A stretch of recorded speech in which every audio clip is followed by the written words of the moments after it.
Do you recognize these four men in this picture? Okay, we will help you. The fat one on the right is Percy Chapman, former overseer of the Canadian branch of Jehovah's Witnesses. The second on the right is Nathan Knorr, who was the president of the Watchtower Society from 1942 until 1977. The next in the middle is William Howe, who served as legal representative to the Watchtower Society in high-profile cases, including in the Canadian Supreme Court. But the last one on the left is the Scottish-born Leo Kincaid Greenlees, who was the Secretary-Treasurer to the Canadian branch, but by 1964 was assigned to the world headquarters of Jehovah's Witnesses in Brooklyn, becoming automatically a member of the governing body since 1971 until 1984. However, what do these men have in common? Well, all of them were Freemasons, and all of them played significant roles in defending the Masonic interests inside Jehovah's Witnesses organization. However, there's something more in common between some of them. For example, Percy Chapman and Leo Greenlees were assumed homosexuals. And while they served in the British and Canadian branch, they had a romantic relationship. Percy Chapman's homosexuality was later on exposed, and instead of being disfellowshipped, Nathan Knorr, who handled the case himself, demoted Chapman from branch overseer into a janitor, with the condition that he would find a single sister for himself and get married. However, Chapman was totally anti-marriage, giving himself the instructions that New Bethel boys would never contemplate marriage. As a result of those radical views and conduct, Nathan Knorr gave specific orders that Chapman should be disfellowshipped, and it happened. One interesting detail regarding Chapman and Greenlees' homosexuality is that the Canadian branch at that time was located in Irwin Avenue, exactly at the center of the Toronto Gay District. And the Kingdom Hall in which they used to attend the Bible sermons was above the Parkside, one of the most popular gay bars of Toronto, during the 50s and 60s. Coincidence? Or a clarifying detail? But, what about the Scotsman Leo Greenlees? Leo Greenlees managed somehow to escape from disfellowshipping, and was later invited to work in a high position in the world headquarters of Jehovah's Witnesses in Brooklyn, New York, despite his homosexuality being widely known. Not only in Bethel and in the surrounding congregations, Greenlees had the sponsorship and protection of the Grand Lodge of England, who recommended him as a member of the newly formed governing body by the year of 1971. However, in 1984 several accusations of child sex abuse had been raised against Greenlees, and in one of them the father of the abused child threatened the governing body of reporting the case to the police, which would be a huge scandal. And that resulted in him being removed and sent away to other part of the country. Greenlees died in 1988 of a stroke and was buried in the small town of Modesto, California. But, for what reason the Freemasons infiltrated homosexuals inside Jehovah's Witnesses' governing body? Well, the New World Order has an agenda of reducing the world population.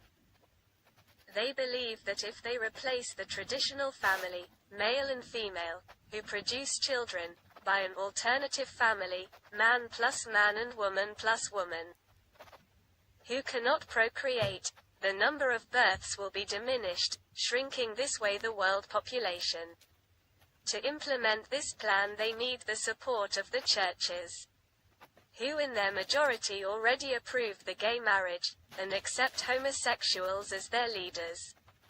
The Jehovah's Witnesses are the only Christian religion who rejects the gay marriage, in observation of the Bible principles. But let's now talk about another pedophile inside the governing body, Theodore Jaracz.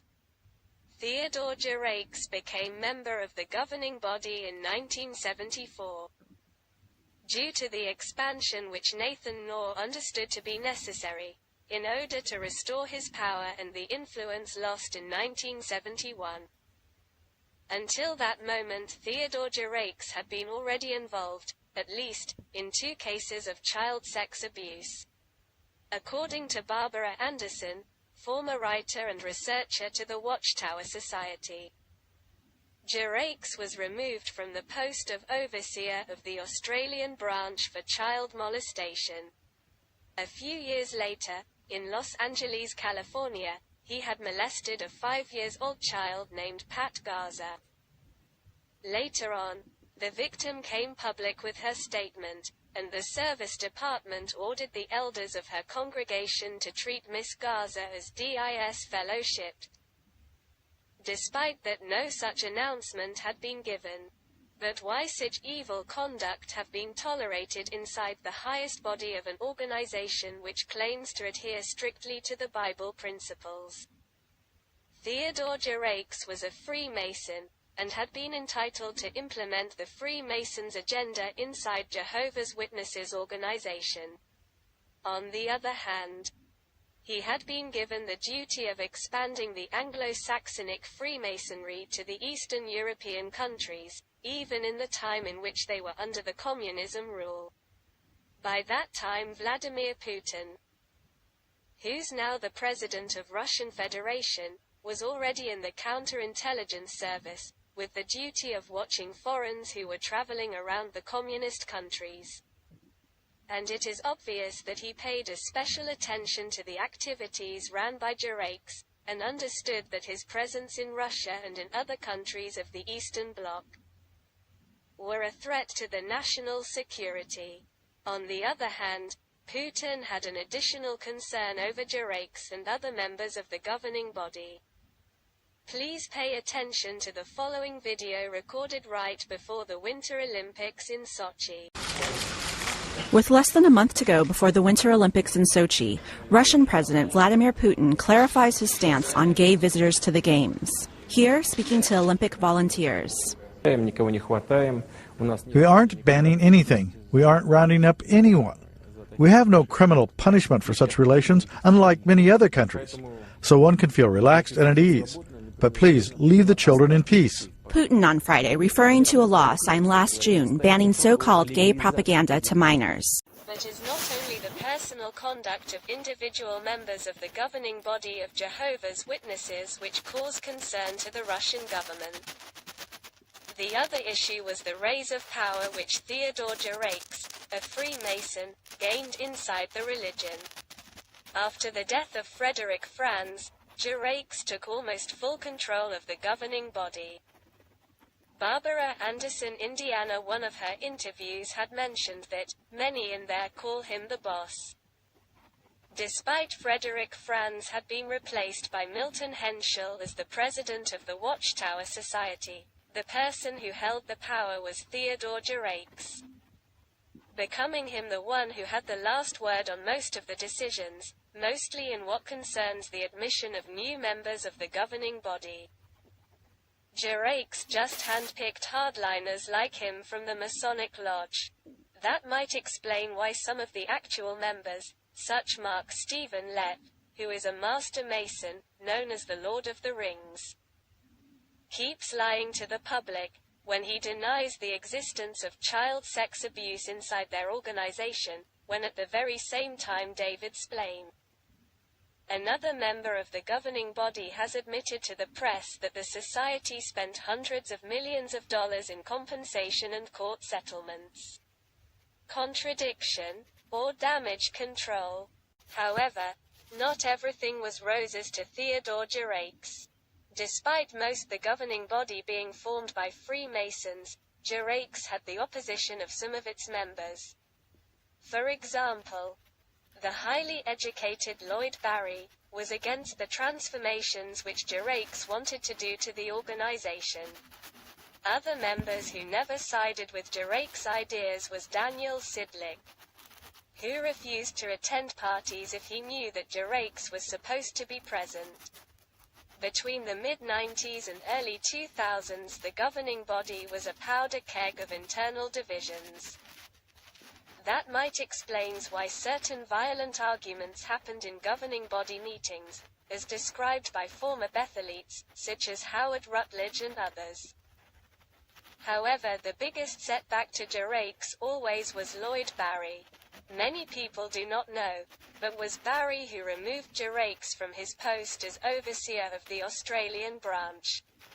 On the other hand, Barry had projects in Brooklyn, Bethel, which aimed to help individual witnesses to a better understanding of the Bible. By going deeper and deeper on the real meaning of the wording and terminology written in the biblical original languages. Such program was a threat for the power of certain members of the governing body, once they couldn't implement their Freemasonic agenda. Due to the strict adherence to the Bible principles dictated by a deep study of the Bible in the original languages. Because such program was under Barry's supervision, Theodore Jaracz needed to get rid of him. In the summer of 1999, Lloyd Barry was murdered, when he collapsed on the stage, after a poisoned cup of tea being served to him. This was the turning point to the Jehovah's Witnesses organization, and a highway for Jaracz's ambitions. Since then he took full control of all departments in the organization. Other members such as Jack Barr and Daniel Sidlick were not strong enough to stand up to him, and gradually the older members of the governing body were replaced by others, who were Jaracz's men. Was also by that time, elders of individual congregations started to be invited to become Freemasons. It also happened that by such time the congregations of Jehovah's Witnesses in Russian language in countries such the USA, United Kingdom and Germany started to grow quickly, which means that more Russian elders were appointed and invited to become Freemasons. Those elders consequently started to invite other elders from their mother Russia to become Freemasons.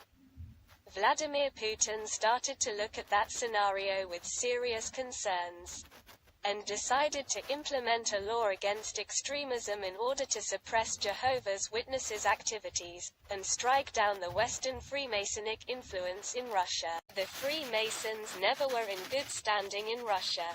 Since the times of the Great Tsarina, the Freemasons had been persecuted, jailed and banned, forcing some of their best intellectuals into exile. This story was repeated several times through history, and even when the Grand Lodge of Russia was solidly established.